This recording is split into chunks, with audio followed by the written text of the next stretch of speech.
2 consecutive victories, 6 goals scored, a place in the knockout stage already secured, and now a question is starting to make a lot of people uncomfortable. Is the United States men's national team of 2026 actually much stronger than the football world wants to admit? I see something different about the United States at the 2026 World Cup. Usually, they are praised for their work ethic, physicality, and fighting spirit. But this time, the story is different.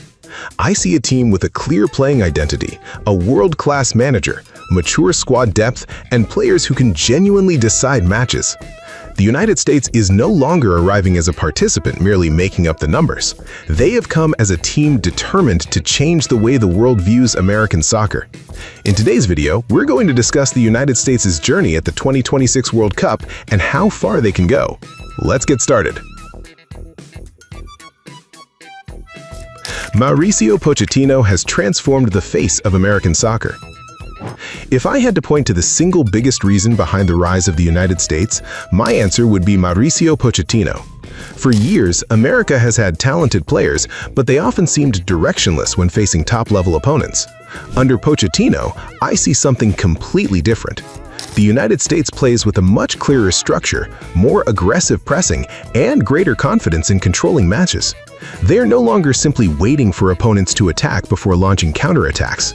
In their first 2 matches against Paraguay and Australia, the United States looked like a team dictating the tempo from the opening minutes. That's not something we're used to seeing from America in major tournaments. What's even more impressive is the tactical flexibility. When Christian Pulisic was unavailable against Australia, many people expected the team's performance to decline. Instead, the opposite happened. The United States still won convincingly and looked extremely comfortable controlling the game.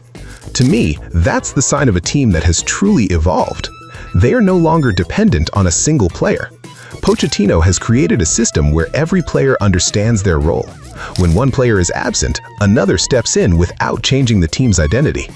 That's why many analysts have begun calling the United States one of the most dangerous teams in this tournament. Folarin Balogun becomes the new face of American soccer. If there's one player who has impressed me the most so far, it's Folarin Balogun. When the United States dismantled Paraguay 4-1, Balogun scored twice and immediately sent a message to the rest of the World Cup field. For years, America struggled to find an elite striker capable of making the difference at the highest level. They had hard-working players, but rarely a true predator who could strike fear into opponents. Balogun offers something different. He's quick, intelligent in finding space, and incredibly composed in front of goal. I see a striker who is genuinely confident whenever he receives the ball in dangerous areas. What makes Balogun's story even more compelling is the fact that he could have chosen to represent England. Instead, he committed to the United States and has now become a symbol of the new generation of American soccer.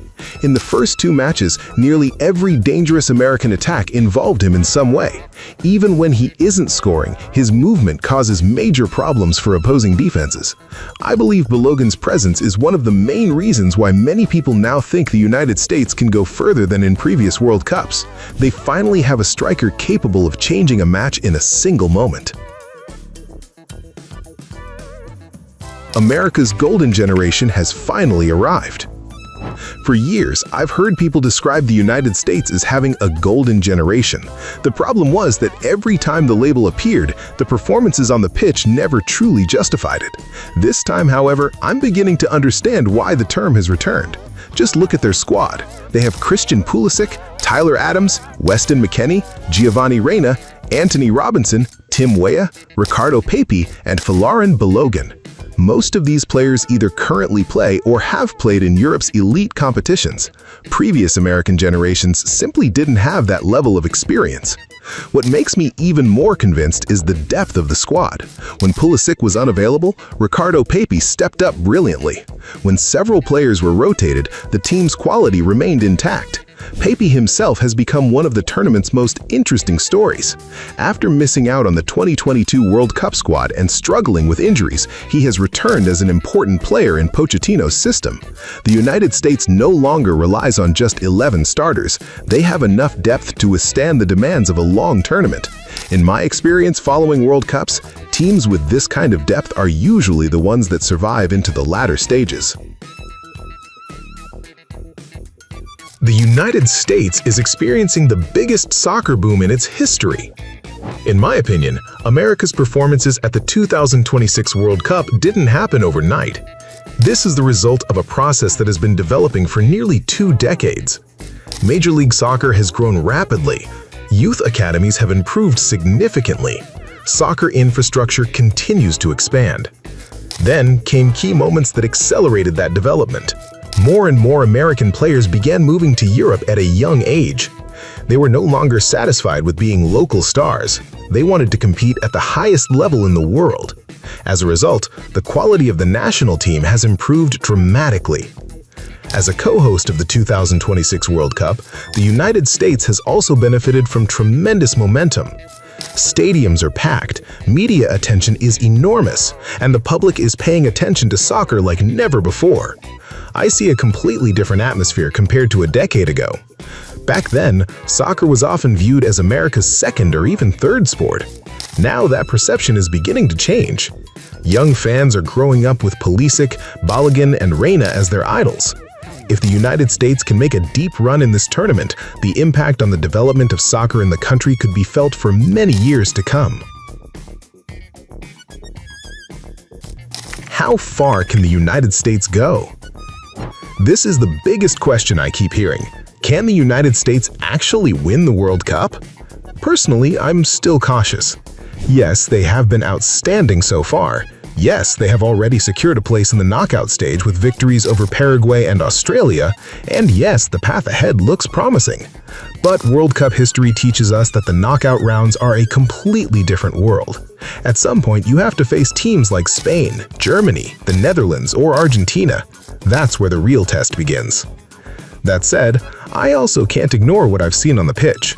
The United States is playing with a level of confidence I've never seen them play before. They don't seem afraid of anyone. They have an experienced manager, a red-hot striker, a solid midfield, and the support of a passionate home crowd.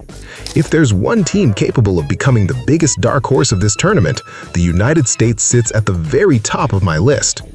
They may not be favorites to win it all, but for the first time in a very long time, I genuinely believe America has a reason to dream. When I look at the United States men's national team today, I no longer see a country that is still learning how to play soccer. I see a country that is beginning to believe it can compete with anyone. Mauricio Pochettino has given them a clear identity. Balogun provides the finishing touch. Pulisic remains the leader. Pepe adds depth. And millions of supporters at home bring incredible energy.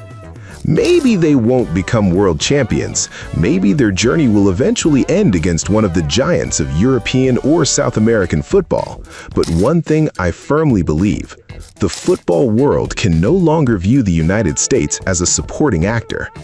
The 2026 World Cup may be remembered as the moment when America truly arrived on football's biggest stage. If the United States reaches the semifinals or even the final of the 2026 World Cup, do you think it will be because their squad is genuinely on the same level as the world's elite teams, or because of the advantage of playing at home? Share your opinion in the comments below, and don't forget to subscribe to the channel for more in-depth football discussions.